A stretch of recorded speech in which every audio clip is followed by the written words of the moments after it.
Marucci and Eric Bremer, and we're so excited to have you. Today we're going to be covering the introduction and chapter 1, and then we'll meet in November to cover chapter 2. So just housekeeping as we get going. It's always fun to see you if you can have your camera on, but we also get that sometimes that doesn't work out with the rest of life. If you have any questions or comments, feel free to use the chat for those.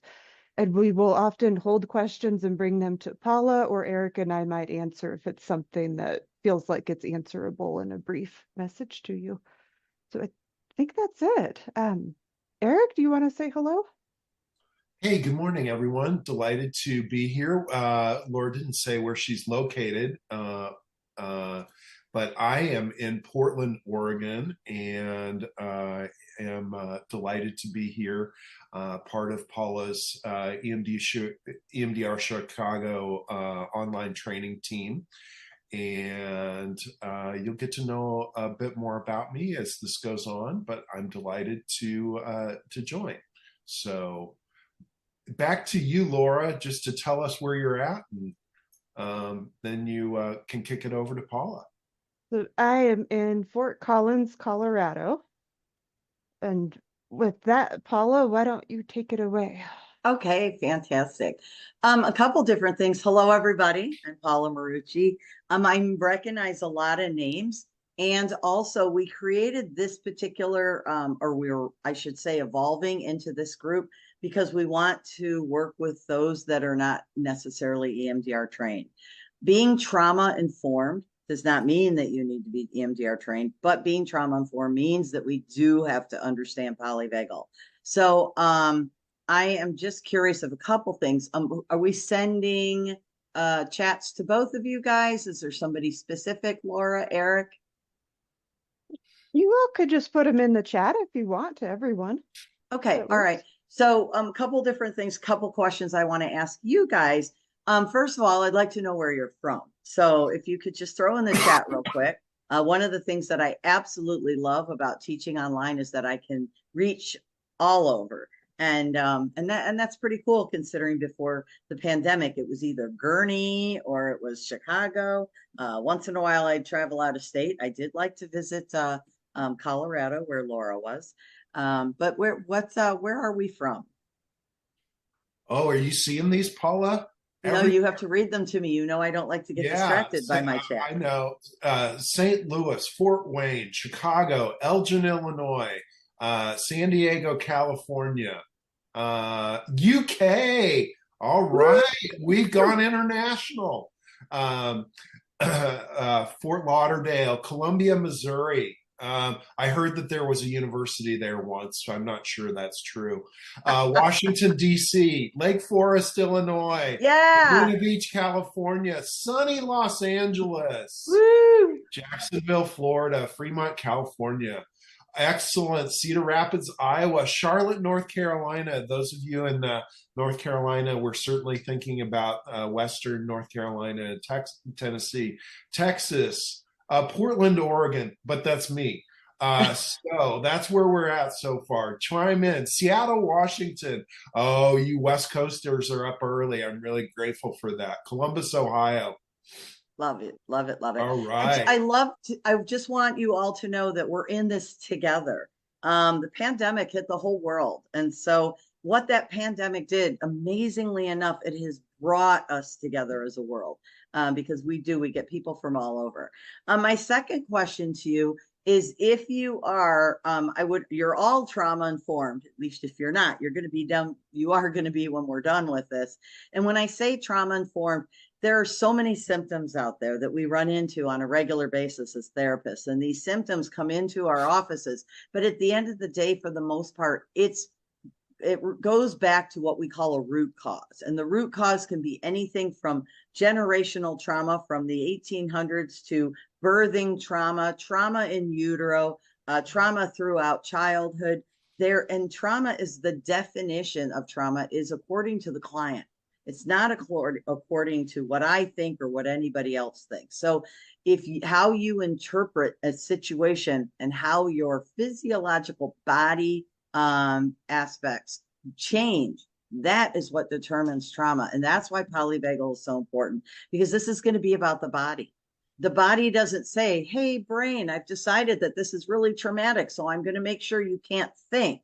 No, the body makes the decision. The body keeps the score. That's why that book has always been on the bestseller list. And so here we finally have this opportunity to take our trauma work and really be able to put language to the body, to the experience. Stephen Porges says in his book, and when we get there, I'm going to really point it out. He apologizes to the trauma community because he says, I didn't know how important this was going to be for you. And it is everything we've been looking for. So, okay, can you tell I'm excited about this book? So let's get started. Let's get it started. There's a song out there that I danced to this weekend about let's get it started. So here we are. And we're going to move into our first slide. So I'm going to mute for 1 second. Hold on 1 second. Yes. Okay, there we go. Okay, so welcome to our Polyvagal World book study. I love Rebecca's, we read Rebecca Case's book before this, and it was Polyvagal Informed EMDR. And like I said, this is not about EMDR here, even though you will notice that there will be some similarities, but I will only point them out. But that she said, safety is our intervention. And at the end of the day, that is the truth. Safety is our intervention. And safety, when since the pandemic, has been a really hard thing to find. When we define complex trauma, we talk about how a client experiences, as usually a child, an environment that's inescapable, a place where they don't feel safe, where they don't trust people. Their attachment needs aren't getting met, and the people that are supposed to be keeping them safe are sometimes the people that are hurting them. And so, interestingly enough, we would say that when a client comes in and we want to know if there's PTSD versus complex PTSD, our PTSD is the car accident or the hurricane, but our complex PTSD is going to be that trauma that happened over and over and over and over again, usually before the age of 7. So when we're talking about polyvagal, the autonomic nervous system has been working for our clients since day one. And we can get a real read on, a real map of what's going on for that client, looking at their autonomic nervous system, which is what this book is all about. When we're looking at complex trauma, like I said, the key buzzwords were inescapable, no safety, there's no safety externally for the client, no end in sight, no hope. Well, the interesting thing is that's what the pandemic was. We had a worldwide, unprecedented pandemic where people were terrified. They couldn't escape their homes. There was no safety. They didn't know if they were going to live or die. For some, it was terrifying because they did have to go back to work. And I think that's what is leading us into more so why polyvagal is so important, because we're seeing so many traumatized clients coming in that are experiencing those symptoms of dissociation, which is our dorsal vagal shutdown. So that's my little thing on trauma in the world of 2024 going into 2025. And once again, safety is our intervention. How are we going to find that safety? We're going to make that connection between the brain and the body. And just a shout out for EMDR. EMDR is the natural healing process of the brain. We literally can activate the brain to do the healing, but we can't do it unless the body says it's okay. And that's the part that Ibernoff's EMDR therapists have been missing. If the body, if polyvagal tells us, okay, you got the green light, get it? We're going to be doing the traffic light. You get the green light to go and do EMDR, we're good to go. So you don't have to know what EMDR is, but I will refer to it as one of the many different trauma-informed trauma therapies that we work with. So safety is our intervention, and that comes from Rebecca Case. So our polyvagal world, you know, what AI has done for me and making PowerPoints, almost it's dangerous because I have more fun making the PowerPoint than I do probably reading the book. But I thought this was cute. Our polyvagal world, how safety and trauma change us. A quick story about Stephen and Seth here. So pandemic hit and I'm like, okay, it looks like I'm going to be locked in my house for a while. What do I want to learn?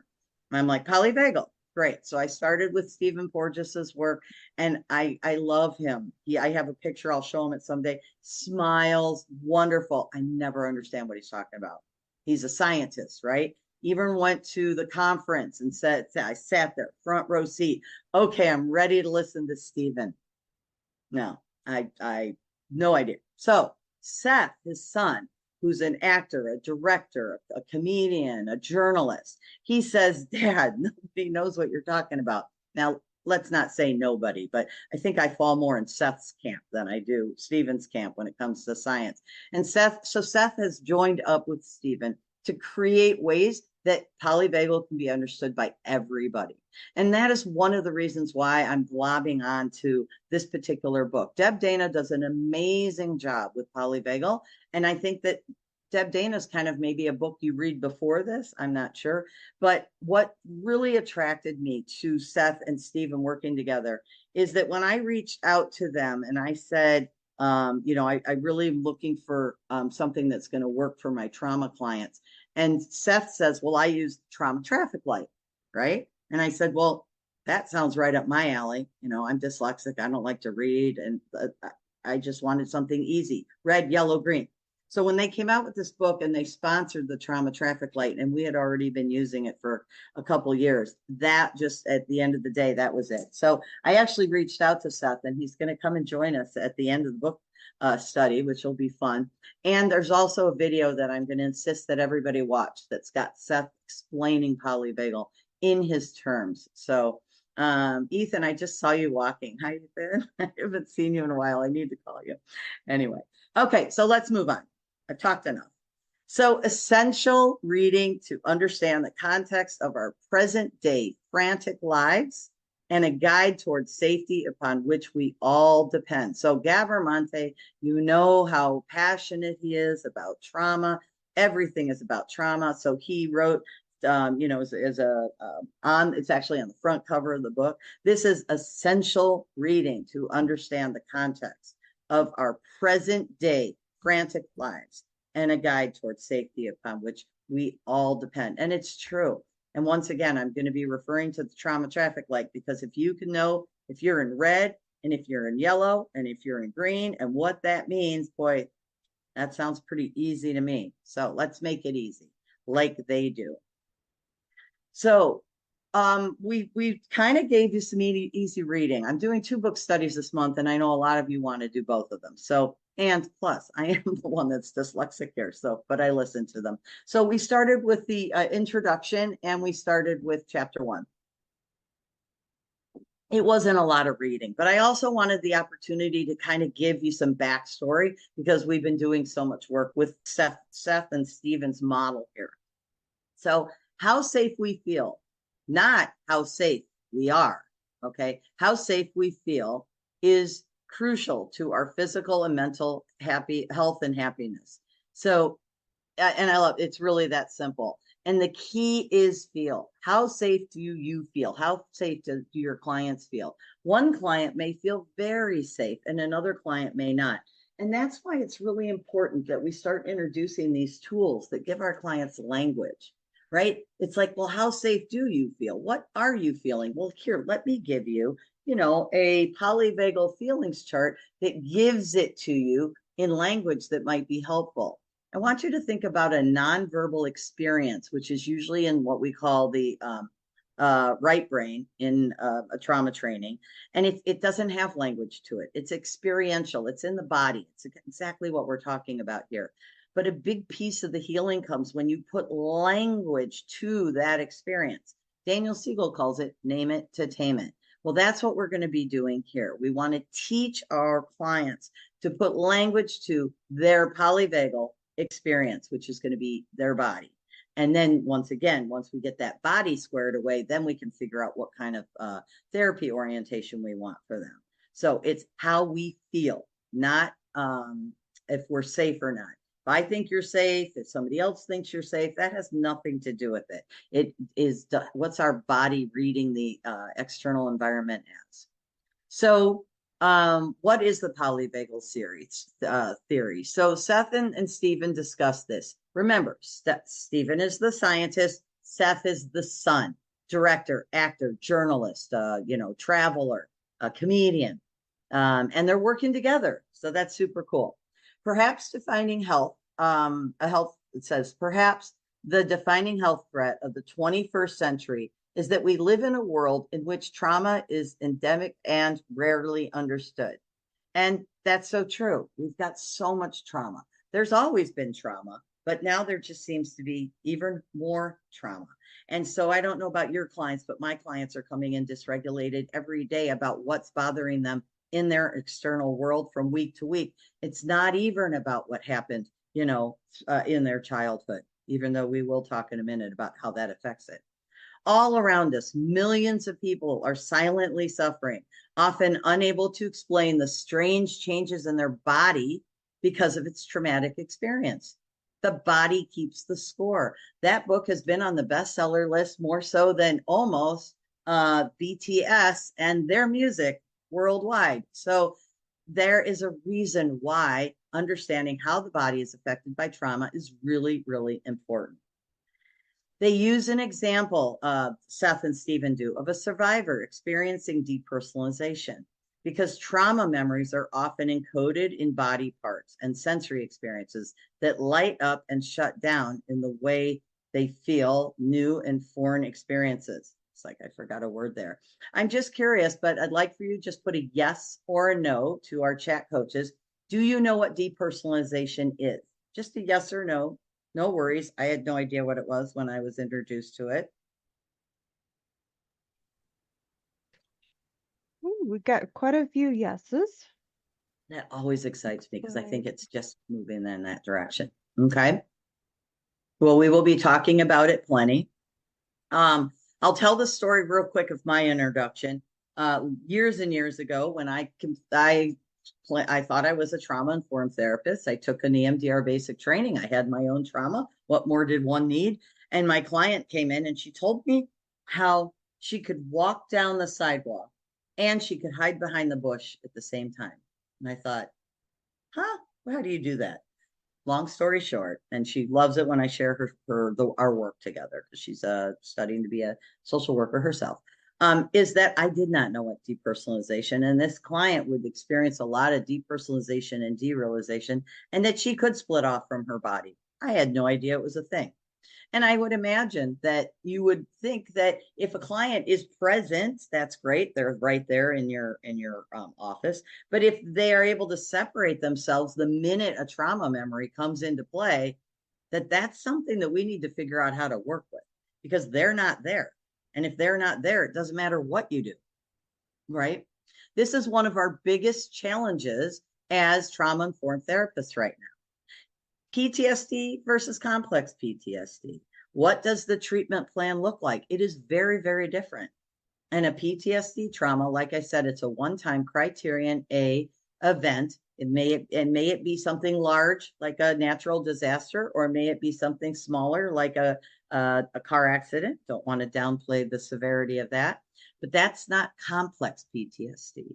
And PTSD, you're going to learn as we move through, is going to be a sympathetic response. Okay, we'll get to that. That's yellow. Start early, yellow.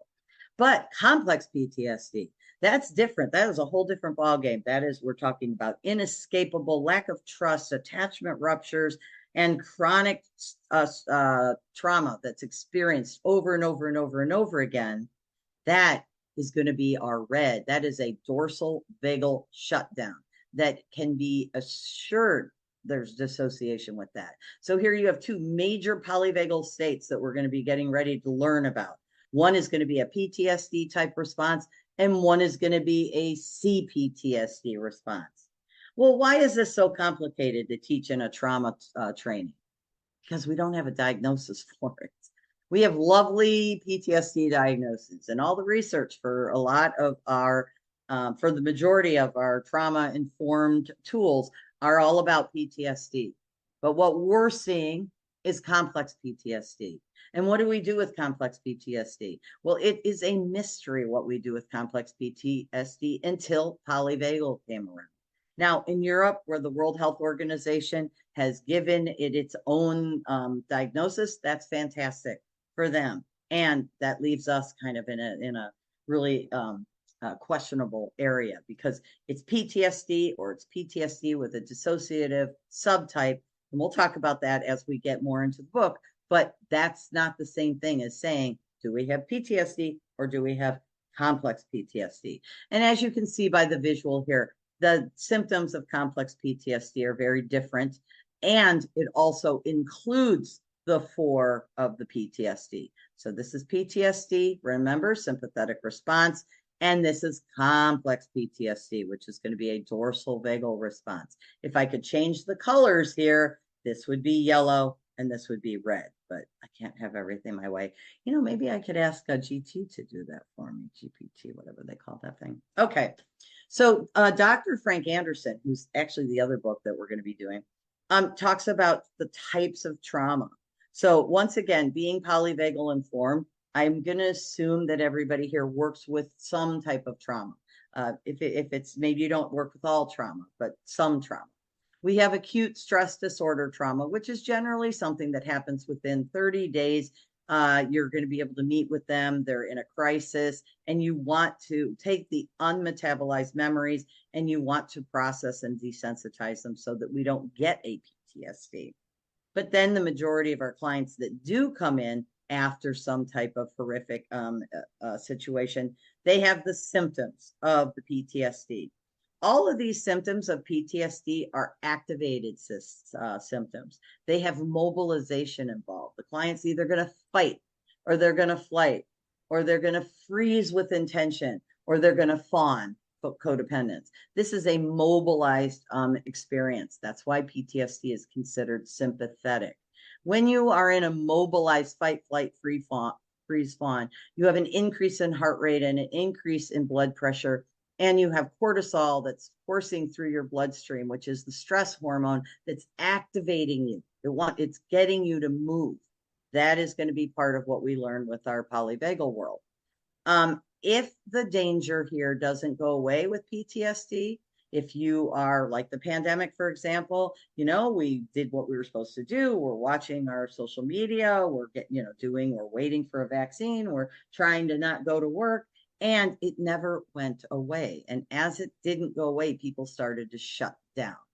They started to get lethargic. Their memories were starting to go. They just couldn't remember one day from the next. It was really hard to motivate.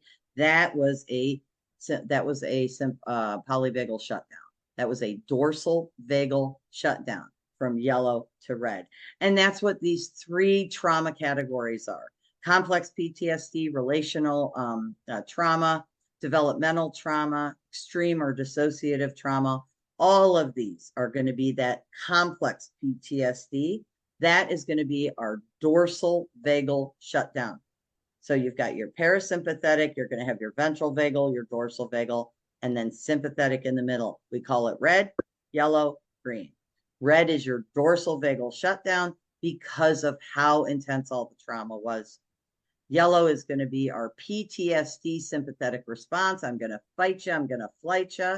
And then acute stress. We don't really talk about that much because hopefully it went away. So dissociation, millions of people around us that are unable to explain the strange changes in their body caused by traumatic experiences. I'd love for you to put out in the chat for me, share with our coaches so we can share with each other. When we talk about strange changes in their body, what are we talking about? What are some of the things that your clients talk about that are like happening and they have no idea why? And also they go to the doctor and the doctor doesn't know why. What are some things that we have out there?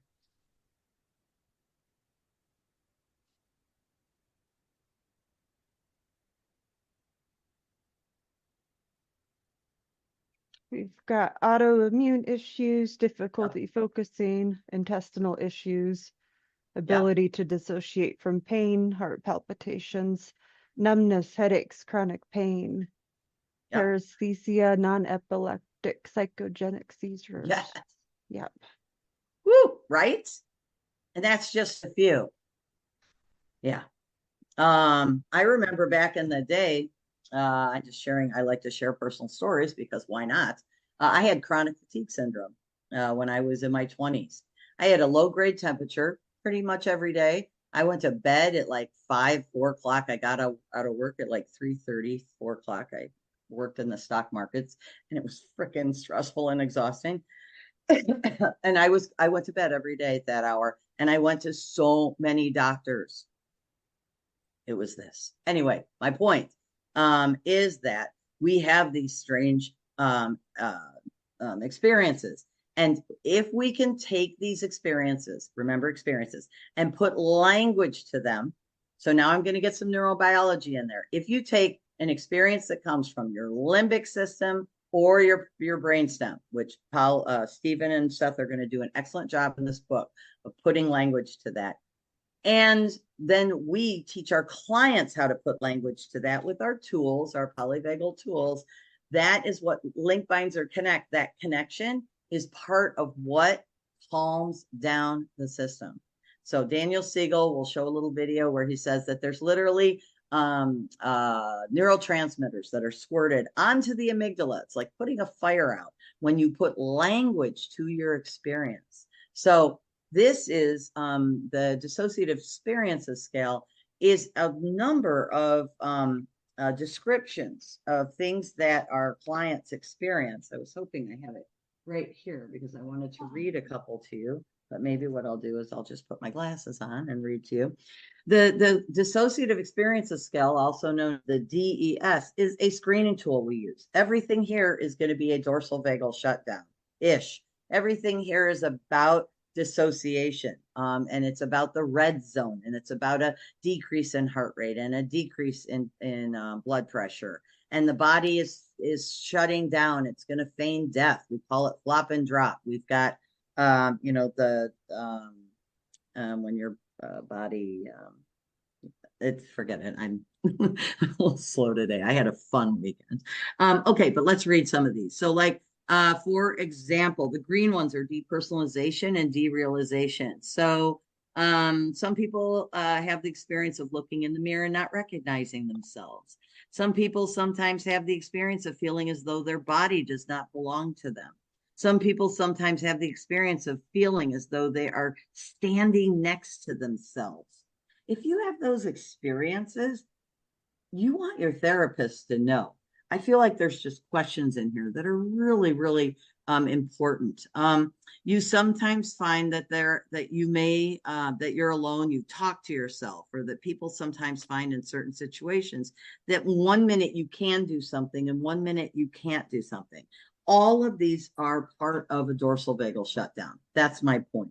So when we're trauma informed and we're giving somebody this screening tool, we automatically can dump all of this into the category of a dorsal vagal shutdown. So as we start to talk about the book, remember, this is the introductory. As we start to go through the chapters of the book, we're going to be helping our clients categorize what their experiences are like. So the DSM, its way of breaking down what types of diagnoses our clients have. I don't know if this is important or if it's not important for some. Some need it for their insurance companies. They need it for their agencies. Others, not so much. A lot just put down PTSD. But I just want you to know that when you take PTSD into complex PTSD, when you move from your sympathetic yellow into your dorsal vagal red, you are moving into potentially a lot of other different types of diagnoses. So you don't have to be super trauma informed to be able to manage this book, but just know that there is a lot of very intense dissociative categories out there. And that is all part of polyvagal because we need to know where the client falls. Depersonalization is one of the most prevalent psychiatric symptoms out there after depression and anxiety. I was very pleased to see that a lot of you know what that is. Depersonalization is a non-verbal response to a sensory experience, which is going to be a trigger. It is an altered experience of self. All 3 states of polyvagal are going to be some type of altered experience. With this book, we're going to be able to give language to that.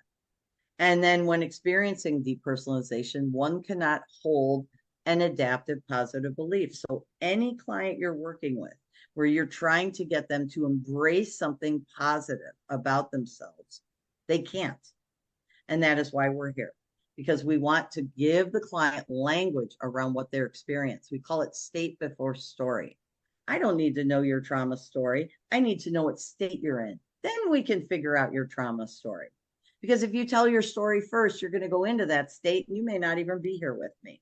So this has been a huge eye-opening experience, Polyvagal. And like I said, Stephen, and I can't wait till we get to it, in this book apologizes to us because he did not see the relevance to the work that we do. So that's very cool. These are two great books if you're interested in just depersonalization. And then once again, the color-coded DS, Laura can put it out in the chat where you can find it if it's something that you're interested in. So before we also move into the book, into our chapter 1, it's really important that we understand how we talk about trauma, because trauma comes from a triphasic model. A lot of people are trained in EMDR. That's fine, 8 phases, but that's not what we're going to be focusing on with this book. This book is about being trauma informed.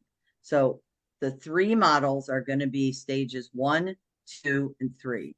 And the reason why it's so important that we're looking at trauma from a triphasic model is that when you're in stage 1, you're experiencing no sense of self.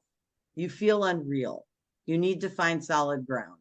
You're struggling with finding anything positive about yourself.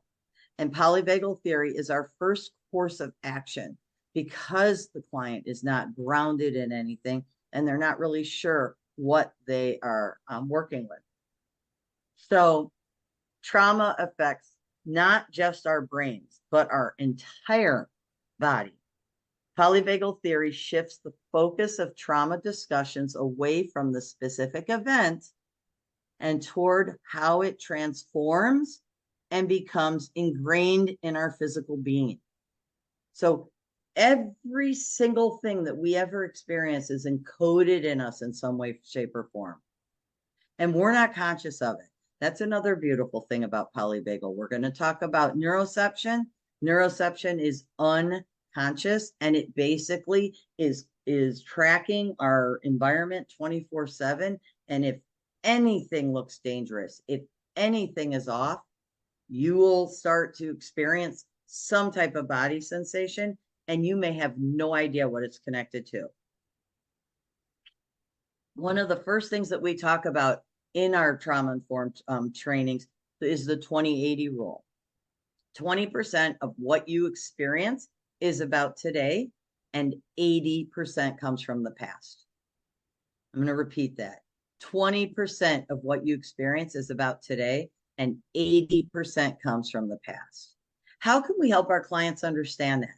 We can use our bodies as the map. Because if I walk into my kitchen and there's a sink full of dishes, right?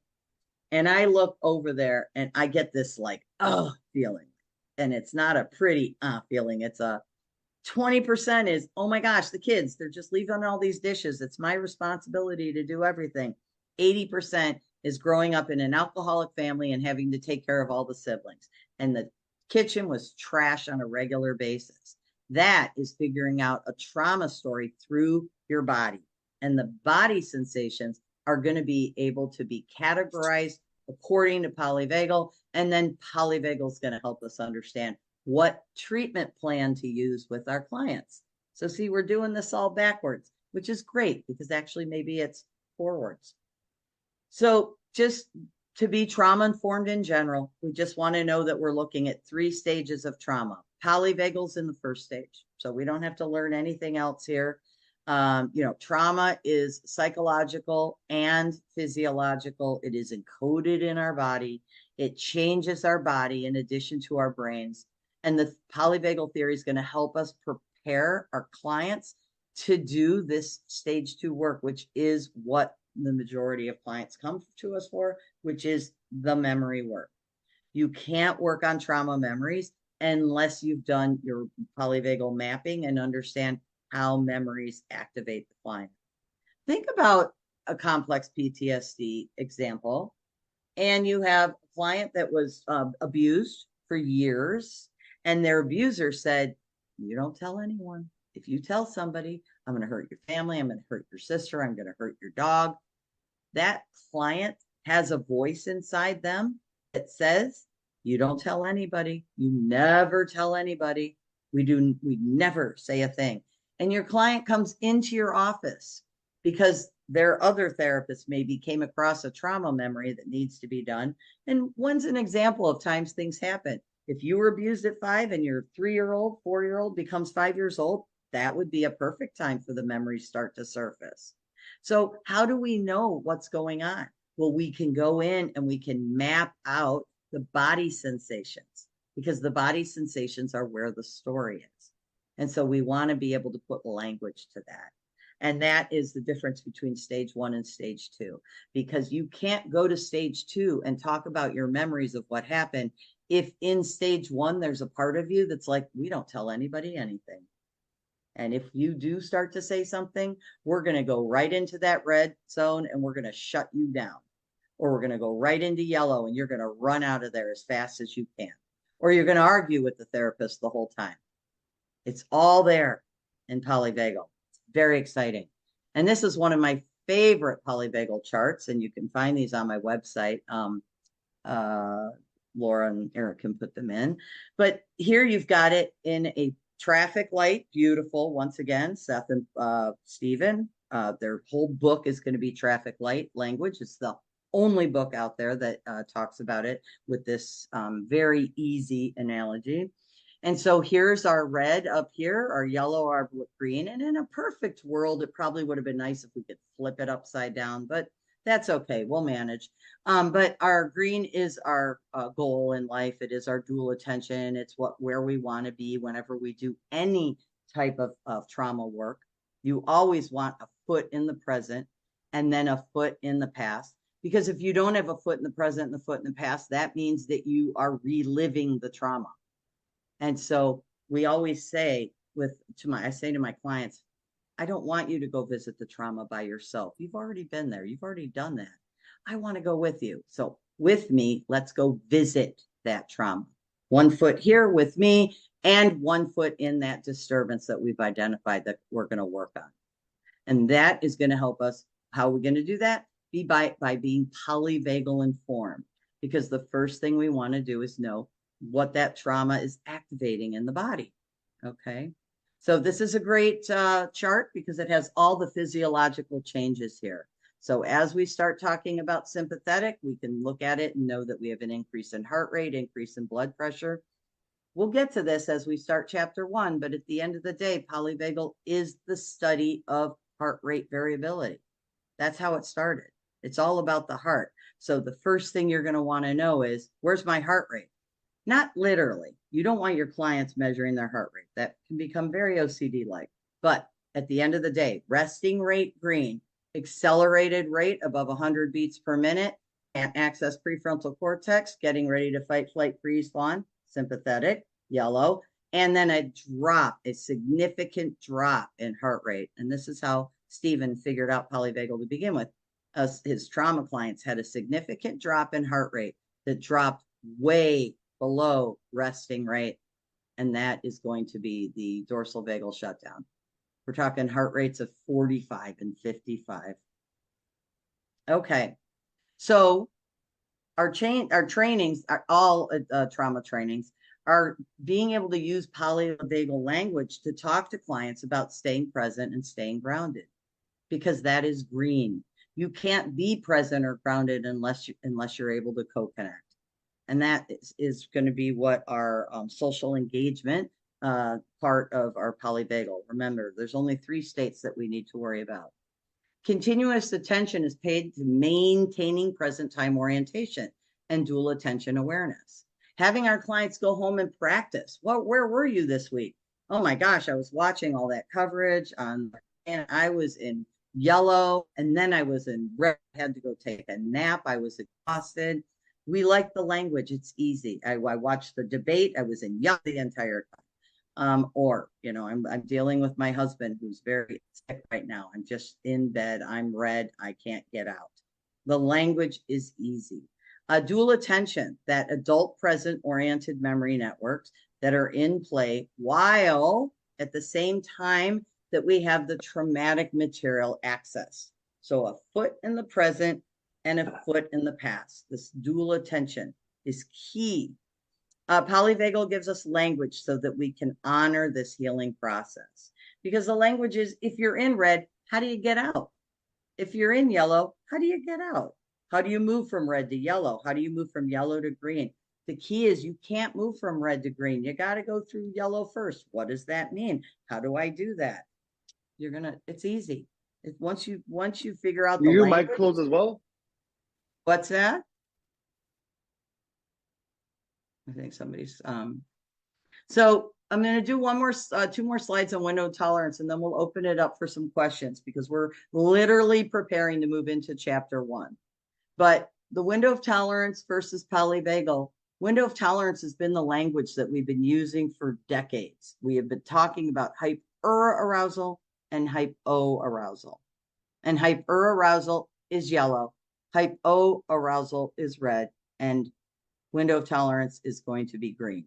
Window of tolerance is that dorsal vagal, parasympathetic dorsal vagal. And I'm sorry, I said it wrong. The window of tolerance is your parasympathetic ventral vagal. Your hypoarousal is your parasympathetic dorsal vagal. And your hyperarousal is going to be your sympathetic nervous system. I just say, let's get rid of all that language, and hyperarousal is yellow, window of tolerance is green, and hypoarousal is red. Just makes things easy. And so this is the most popular window of tolerance chart out there. Majority of people use it, and we're shifting into more of a polyvagal informed chart, because at the end of the day, you have to go through hyperarousal to get to your window of tolerance when you're in hypo. So this isn't even in the right order anymore. You need hypo, then you need hyper, then you need sympathetic. So it's been great, and we're moving on. Okay, Laura, Eric, let's open it up for some thoughts or questions before we move into our chapter 1. We've had a couple of questions in the chat, but I think we're pretty well caught up. So if any of you want to speak your questions into the room, feel free to unmute and do that. Oh, it looks like there's a question from Liz. Any advice or thoughts on handling some of the criticisms of the polyvagal modality, or how to respond to skepticism? Yeah, it's interesting. I hate to say this, but I say don't respond. It depends on where it's coming from. If it's in your social media, I wouldn't respond. I just wouldn't, because they just want to fight. They just want to argue with you. And I only know what I know, and I know what works. And I just know that this has been life changing. So I don't have anything to tell you. I just think that it's just like EMDR. 10 years ago, they talked about how EMDR was ridiculous. And now it's just, no comment. Maybe Eric and Laura can speak to that. I get so frustrated. I think where the criticisms that I've seen recently lie are in the extremes, where there are other systems that are influencing the polyvagal system. So I think in the general things, from a generalist perspective, stick with polyvagal for that. But if there's specific complaints that you can address, and it's not in the social media realm, I remember getting one commentary in the LinkedIn sort of profile stuff, which, by the way, might be something to throw out in chat. How did you get connected to us? Just to throw out, because we all have sort of large social media footprints, but it'd be nice to know. But anyway, in the more highly specified questions, I think that there's growing understanding that there's a system influence. If your heart doesn't work well, that's going to be a different thing for your polyvagal system to handle. Similarly, if you have issues with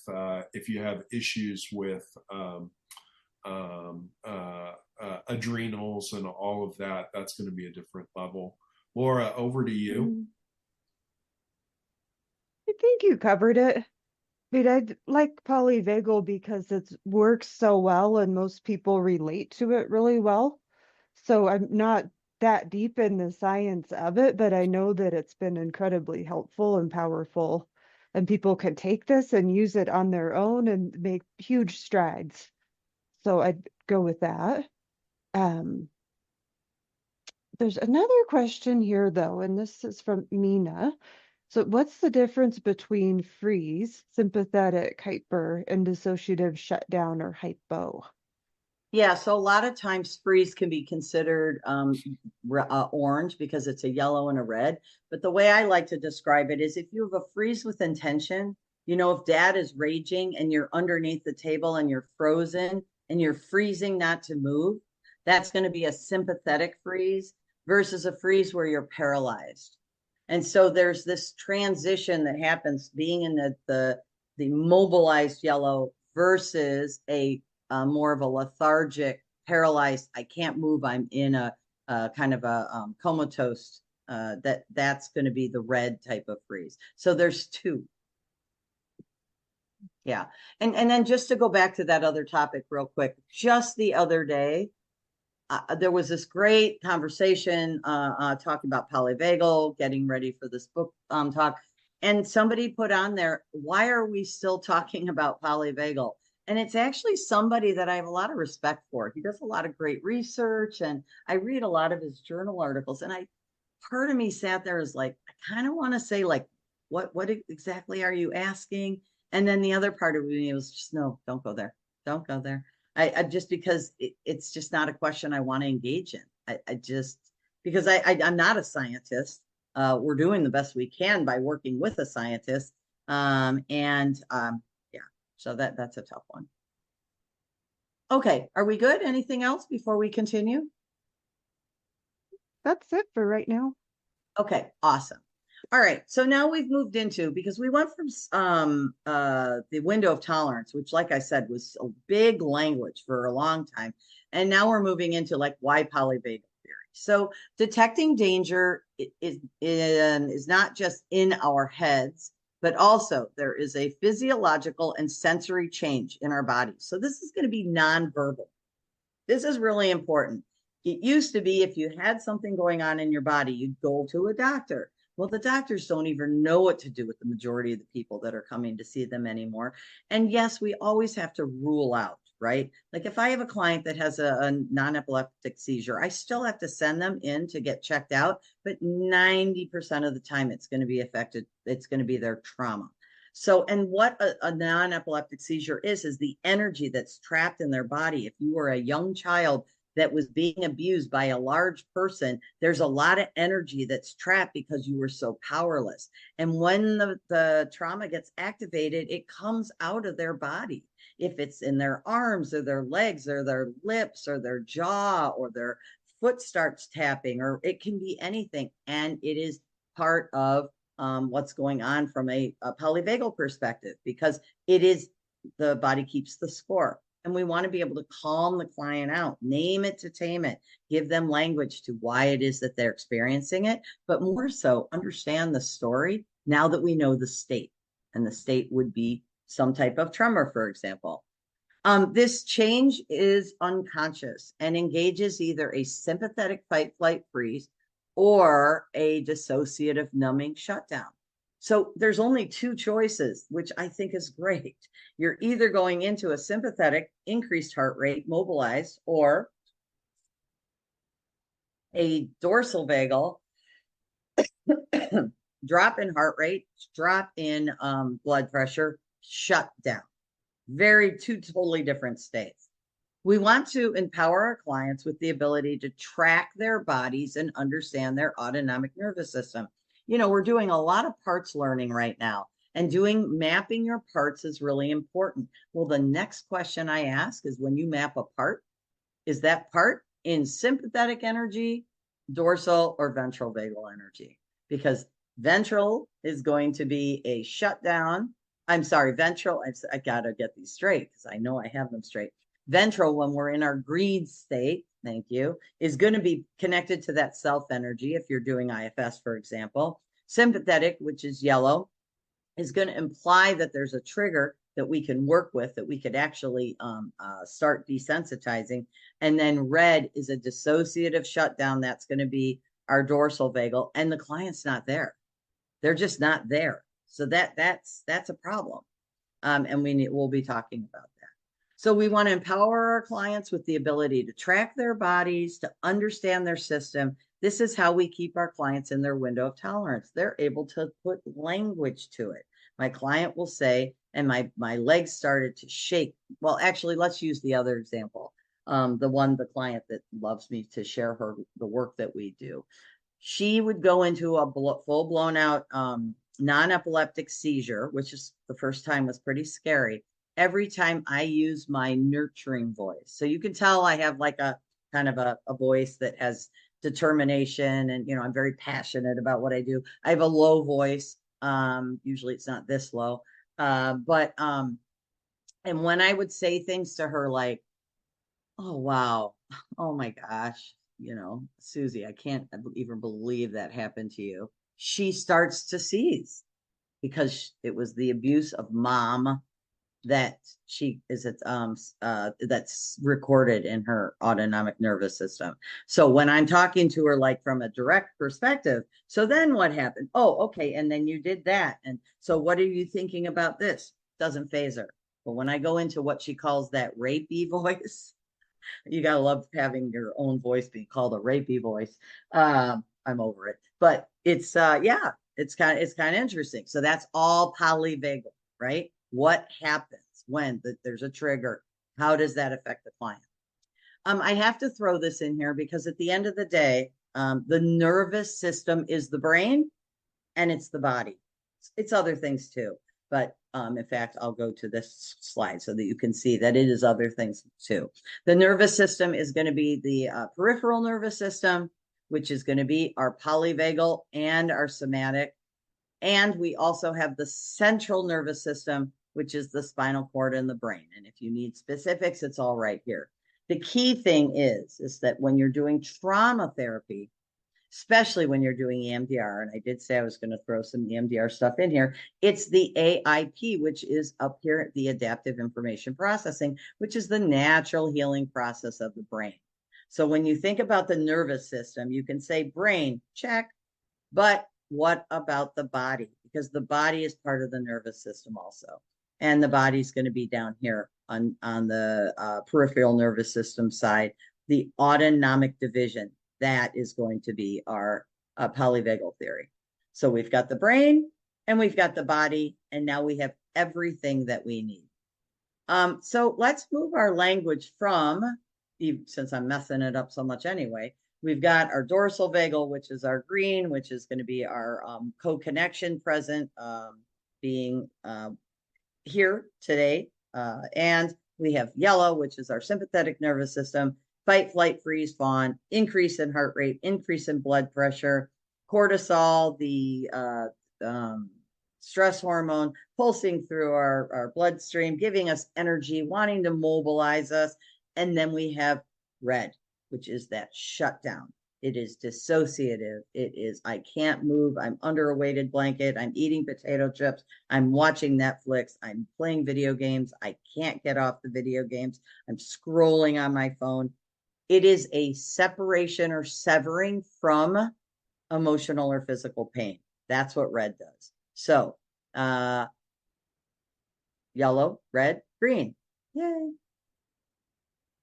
So this is the video I want everybody to rush out and watch. Now, hopefully a lot of you have watched this because I know I saw a lot of names of people that I've worked with before.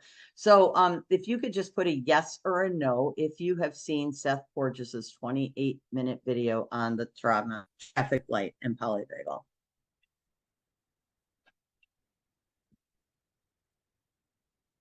We've got lots and lots of yeses, 3, maybe 4 no's, bunches of Okay. yeses. And I think so. All right, I think so. So this is it. Like your this is free, right? Other than your time, and your time's never free. But and it's recorded for those of you that can't be here. I mean, this is information that is just imperative for us as trauma informed therapists, no matter what orientation you use. If there's one homework that I'd like for you to do, is this 28-minute video, because not only is it going to explain to you what this whole book is about and what motivated this whole book. This book video is why they wrote the book together, because this video was so critical, because people didn't understand what Dr. Porges was necessarily talking about. And so Seth's video is what did it. It's got, Seth's sense of humor, because he considers himself a comedian. And also, you're going to be able to see how you can show this to your clients. That's the most important piece. You're going to show it to your clients. You're going to work with your clients. You're going to define, have your clients come up with questions. This is going to be the beginning of your journey with your clients into what polyvagal is. Because if you take a polyvagal course and you learn all the language and you learn, some way to describe it, it's that working when we do a training, taking that information and shifting it into the office with your client is the hardest part. That's where the biggest gap is. And so not only are we constantly coming up with ways to do that in trauma-informed care, but this is a fantastic way, really, in my world, the only way to introduce polyvagal to our clients. So there's that. And then once again, once you get that video going, here's our chart. Our chart gives us all the language we need. It shows how we get activated, and we go into a shutdown, dissociative shutdown. All over here, I'll tell you everything your body's experiencing. This is a great conversation. And then for details, and I'm not going to go into this too much because we are going to be reviewing this in the book, but with our green, our yellow, our red, Seth Porges talks about green as being the social engagement.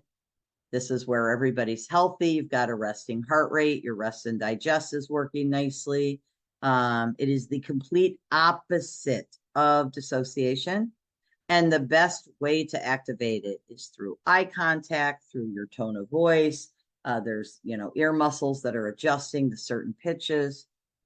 And then we've got yellow, which is going to be our sympathetic nervous system, our fight, flight, freeze, fawn.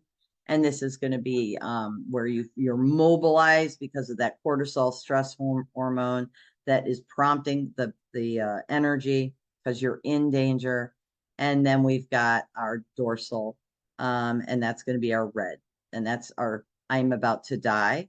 And so the key with red is that opiates are released into your bloodstream, and opiates are numbing. So it can feel good to not feel. Remember, dissociation is the separating or severing from emotional or physical pain. That's what red is. That is red zone. That is dorsal vagal shutdown. And it is a very important aspect of any type of therapy work, if it's trauma work or otherwise, because so many people are dissociating right now. So just know that all of these will be coming up in our in our book. Reclaiming one's mind, body, and heart is the exact opposite of the powerless experience brought on by trauma or toxic stress. So we're going to be reclaiming and connecting that mind and body, which we've always known ish, it's somatic experiencing, but this is where we're going to put it all together in an organized way. I will be introducing these throughout. These worksheets came from Seth back in the day, many, many, many years ago. Yes, it was. I reached out to Seth and I said, you know what? I always drop the dyslexic card. I'm dyslexic and I can't, and I just don't want to deal with all these words. Can I please use your traffic light as a way to work with my therapist, because I teach a lot? And he said, sure. So here it is. And I actually made these. I'm going to get them more professionally made, maybe someday if I have time. But at the end of the day, this is what we start with our clients. And you just basically, you watch the video and then you come up with ways to put language into your red experience, your yellow experience, and your green experience. And here's the feelings chart. These are our yellow words. These are our red words. These are our green words. It's very handy. It works really well for those of you that have used it. For those of you that haven't used it, then we'll get you on board starting to use it. And this book is just going to give us everything that we need to fill in the blanks. So I'm super excited, and I'm really, this is just a visual that we also have that's specific to body. So I haven't decided if I like this yet or not. We'll see. And then this is an example of a worksheet that's been filled in. You know, tell me what it's like to be in your sympathetic. You know, I'm loud, I talk a lot, I'm controlling the conversation, I interrupt people, I feel uptight, annoyed. Same thing with red, I'm sad, I'm depressed, I'm overwhelmed. Name it to tame it. Literally, neurotransmitters being squirted on the amygdala, calming it down. One scientist to another, Stephen Porges and Daniel Siegel, they can do all their science, jip jap, all they want. And for us, it's just we name it with the polyvagal trauma traffic light, and then we tame it, because Daniel Siegel says that when you put language to a nonverbal experience, you are calming the client down and empowering them. That's great. State before story. And then these sheets are basically how to move the client in and out of the different states. So how do you move into yellow? I get a text from my ex-husband. So why? Because I'm thinking about the divorce. How do you get out of it? I immediately delete the text. These are conversations that you can have with your clients. You know, a lot of it's about heart rate variability. If I'm under my weighted blanket and I can't get out of bed, how can I get my heart rate up? You know, put some dance music on, go eat your favorite food, go play tug of war with your dog. We have our clients come up with ways. So as we move through the book, we're going to be able to reference these tools that we can literally be working with our clients. And I'm not going to go over this, but even parts work. Ruth Culver, who's amazing. And if you're looking for some great psychoeducation, she's out in the UK. She put these together like right away when the trauma traffic light. I think she has these in like 20 different languages. So she does amazing work. Okay. Any questions coming up? We're going to go into our first chapter.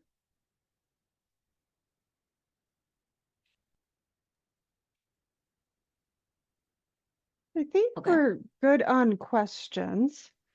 If anyone has anything, like, feel free to ask now. Excellent. Okay, so the autonomic nervous system. So here we are. This is it. This is why we're here. Our polyvagal world, how safety and trauma changes us. Hoot hoot. Okay. So to understand the polyvagal theory, we first need to understand the autonomic nervous system. So this is Seth who's starting the book.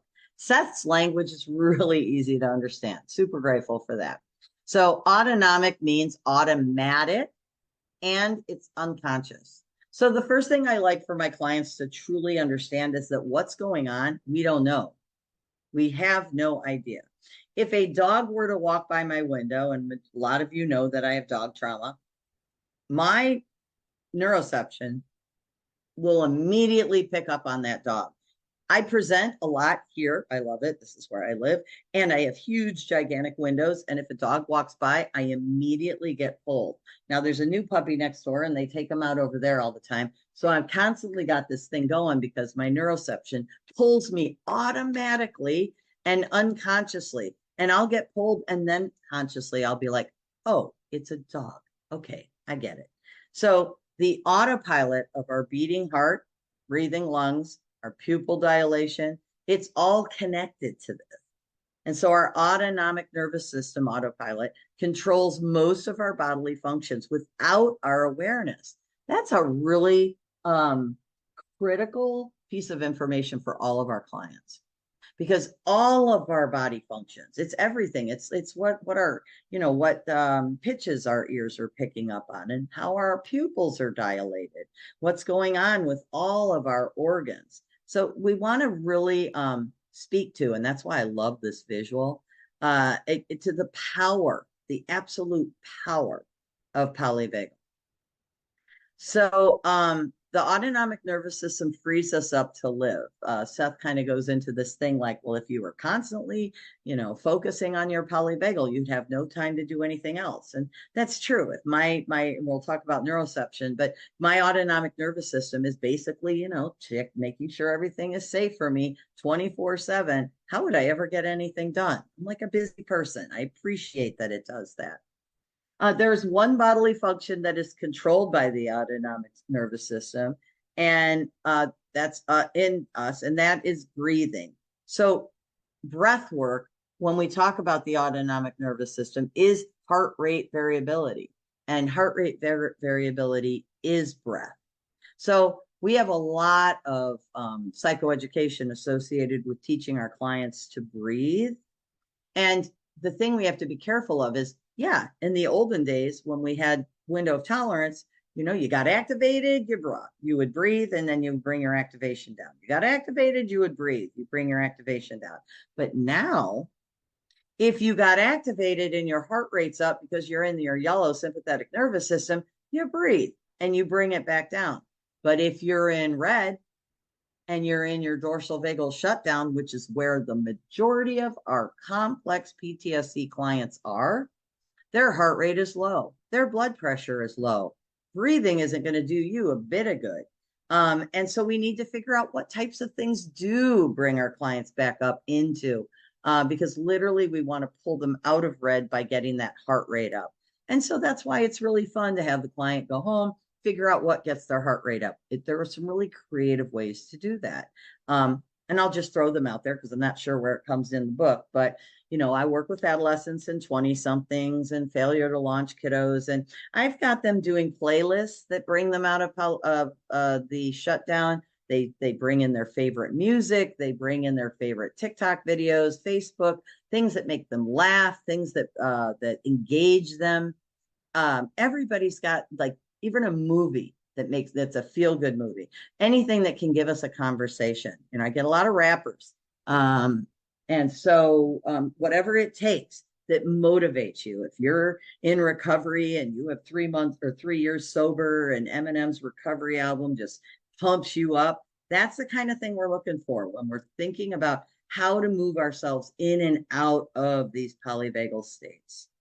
Okay, so we have only so much fuel to work with in our bodies. It's limited. And so once again, we have to think about when during the pandemic, we were exhausted because our autonomic nervous systems were working overtime because there was danger everywhere.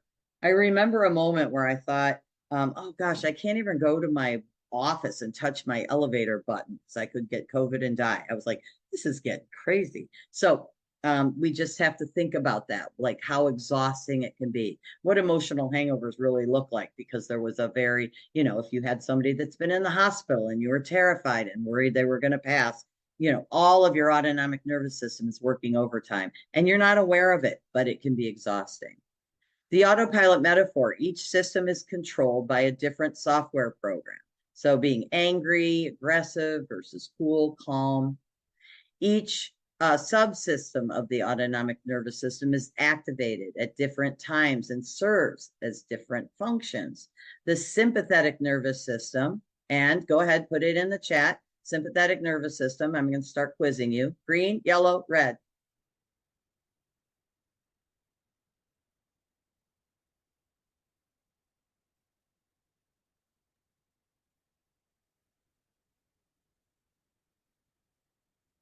We've got lots of yellows. We have Mhm. maybe a couple reds. That's okay. If Almost you all put yellows. red, you'll remember it's yellow, and yellow increased heart rate or reduced heart rate. When we're in yellow, the giveaway, we're in fight flight behavior. We've got that one with increased. That's all the right. way So down. think about it. Yellow, increased heart rate, sympathetic nervous system, fight, flight, freeze, fawn, cortisol, the stress hormone pulsing through your body, mobilizing you. Very, very different than our red shutdown friends. So activated by the cortisol released when the amygdala is suddenly hijacked by a stress response. And that comes from Frank Anderson, our other book that we're studying. So you'll get this before we get to the end of the book. You're going to have it down beautifully. The parasympathetic nervous system. Now, when we talk about the sympathetic nervous system, we're talking about yellow. But when we talk about the parasympathetic system, this simple system immobilizes and slows down our bodies and is our rest and relax. So it either dissociates you or it puts you in connection. So that's why you've got the parasympathetic. It is the red and it's the green. So you got your yellow in the middle, which is your sympathetic, increased heart rate. And then you've got your dorsal vagal shutdown, which is going to be your red. And then your green is your ventral vagal activation co-regulation. So parasympathetic calms the system down. It either calms it down because you're in connection, or it calms it down with opiates, which is kind of interesting that we have an opiate crisis. And it's kind of interesting that opiates, the research is suggesting it replaces attachment. That's a whole other thing. A lot of exciting information there. Activated when our bodies feel safe, and can also immobilize us and shut us down when the experience is dangerous or danger or trauma. So you've got both of these things going on here. It's usually one or the other. And the vagus nerve is an important part of the peripheral nervous system. So that vagus nerve, which means wander, is like the longest nerve and it affects the most organs. One of the key tenets of the polyvagal theory is that our autonomic state is effectively the lens through which we perceive and experience the world. So everybody perceives and experiences the world differently. And we want to get that. We want to find the story. And the way we're going to do it is by mapping the state. Okay, that's our key. Now, I had fun with this slide because I also have fun with this movie. How can we do that? So what determines whether the central nervous system or the peripheral nervous system is in control of our body at any given time? It's that our body system will be activated or it'll be suppressed. And the question comes from, how safe do we feel? Now, I'm a huge fan of Inside Out 2. I actually have all my cute little Inside Out 2 buddies here that teach with me. Well, now they teach with me, but they make me happy. And so this is just an example of, well, how do we know what state we're in? So, we look at anger here, and anger, he's pretty fired up. And so we can look at how these are described. We've got increase in blood pressure, heart rate, fuelability, adrenaline.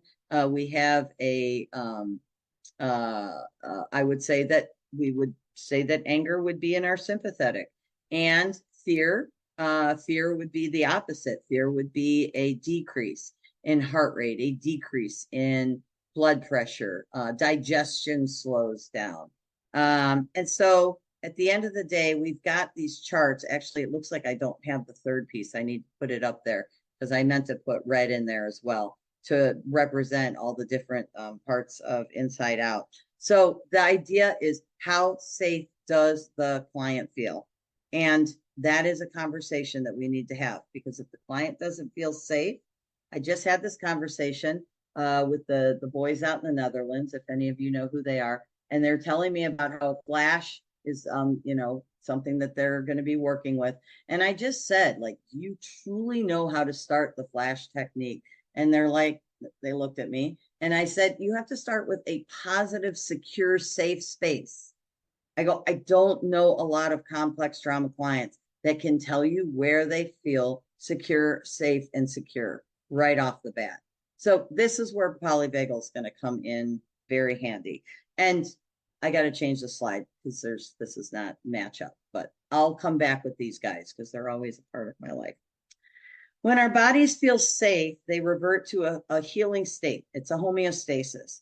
And this is where our bodies want to be.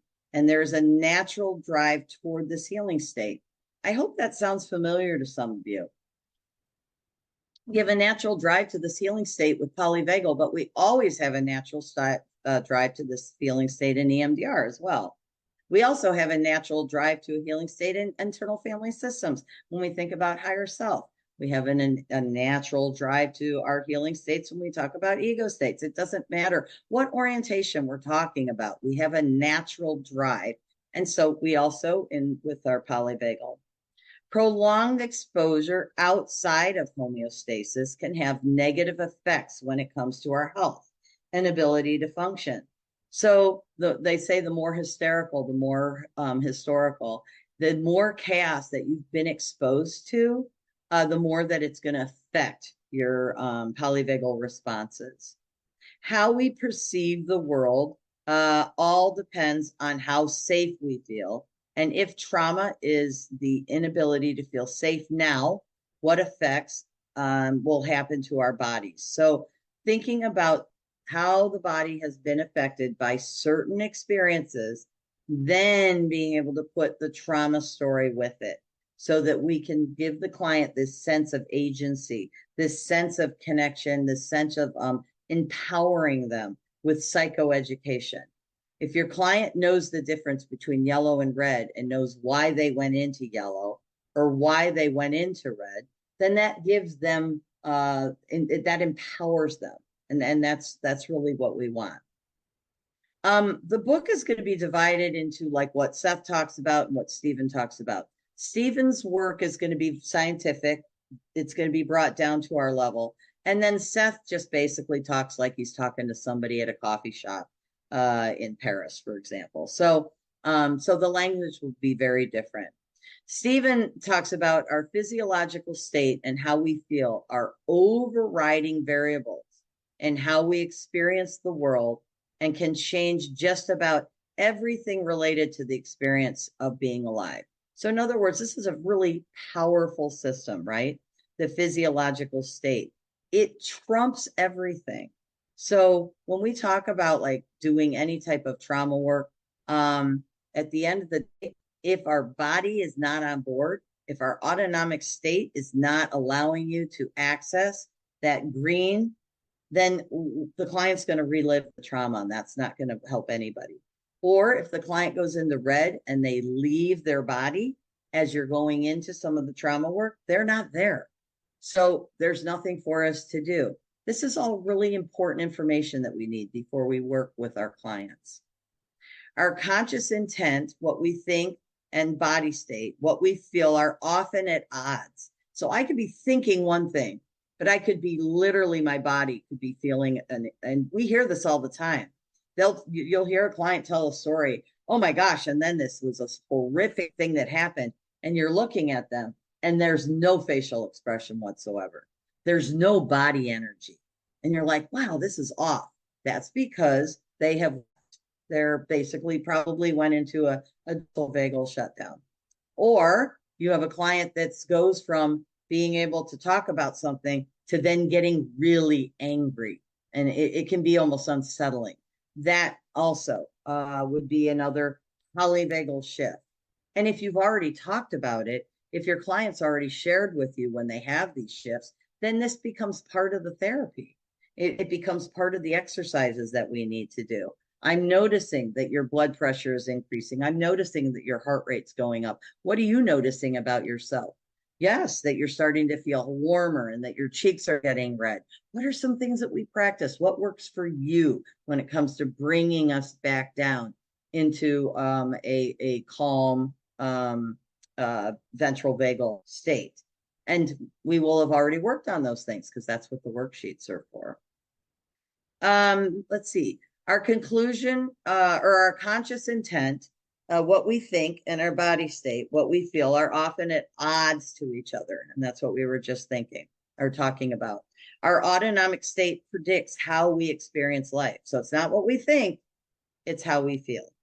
And polyvagal theory offers a scientific and neurophysiological explanation for this process, which is not only good for us therapists, but it's good for clients, because it makes them feel, it normalizes it for them. In fact, the adolescent polyvagal workbook that's on my website is all about polyvagal superpower and how amazing polyvagal can be, because it's in service of survival and it helps our clients so much. The autonomic nervous system does not care what we think. and what we should do. Our response to threat is an autonomic, that is automatic one, that is largely separate from our conscious thinking and decision-making process. So that's super important. You know, we want to get and map and befriend our polyvagal states. We want to befriend and map how our autonomic nervous system works, because there's no connection when you start out, but there can be a connection after you do this work. How many times have you heard, maybe I wasn't assaulted, maybe part of me wanted it, why else did I not fight back, right? So to freeze, shut down, dissociate, even pass out is a natural response to moments of severe threat. So if you've heard of clients that have passed out, if you hear of clients that get lightheaded and fall asleep in your session, or they are feeling dizzy, this is polyvagal, all right? If you have a client that's been going to the doctors over and over and over again because they're struggling with passing out, let's look at their trauma, let's look at their triggers, and let's look at what could be activating them on a day-to-day basis. They could have a boss that reminds them of their abuser when they were a child and be having these dorsal vagal shutdowns that are happening. And when your heart rate goes from being in a sympathetic state above 100 beats per minute and it drops rapidly below resting, a client can literally pass out. That's what I get when my 16-year-old goes and gets her ears pierced. She goes from being terrified in yellow to, oh my God, there's the needle, and bam, she's out. So this is empowering, though, is it not? A shutdown response typically means an event was especially terrifying, traumatic, and possibly even life-threatening, according to the client's autonomic nervous system. And we're going to be wrapping up right here, but the key to this last sentence is according to the client's autonomic nervous system. We're going to be reading this book, and we're going to be talking about integrating this into the work that we do with each client so that they can understand their own autonomic nervous system, because everybody's autonomic nervous system is different. And also, when trauma work is rupture, repair, rupture, repair, rupture, repair. The autonomic nervous system is going to have a rupture. It may go into yellow, then slip into red, and then you're going to work with your client on the repair. And you are the attachment repair. So that means you have the opportunity, and you can give them the language to name it, to tame it, and to empower them with language and empower them with psychoeducation. And so that rupture repair of the autonomic nervous system, which is nonverbal, you're going to be working on that without even knowing it. So questions, Laura, let's open it up. That's the end of our chapter 1. We're going to really be diving in with neuroception in chapter 2, which is a really important aspect of what our clients experience, because neuroception is not unconscious, and it's like our body's alarm system. And so anything popping up? We don't have any questions in the chat so far. We Okay. have had some questions about the recording, and it will be posted on the EMDR Chicago website under Polyvagal Resources. It usually takes a couple days to get it posted there, and then it will also be in our Facebook group. So for those of you who need it, I dropped the schedule in the chat, and that has the links to the other resources too, and all the chapters, dates, and times. I'll also fix that slide. The slide was wrong with the inside out characters. And so I put the wrong polyvagal states in there. And then I'll also be dropping into the Facebook page some of the resources that, we talked about today. I'd love for some feedback around how you're feeling about the group. Just go ahead and drop something in the chat that I can look at. And then you guys, if you don't have anything, or if you want to stick around, have a great rest of the week. And I'm really, really super excited about this book. Thank you all so much, and have a great week.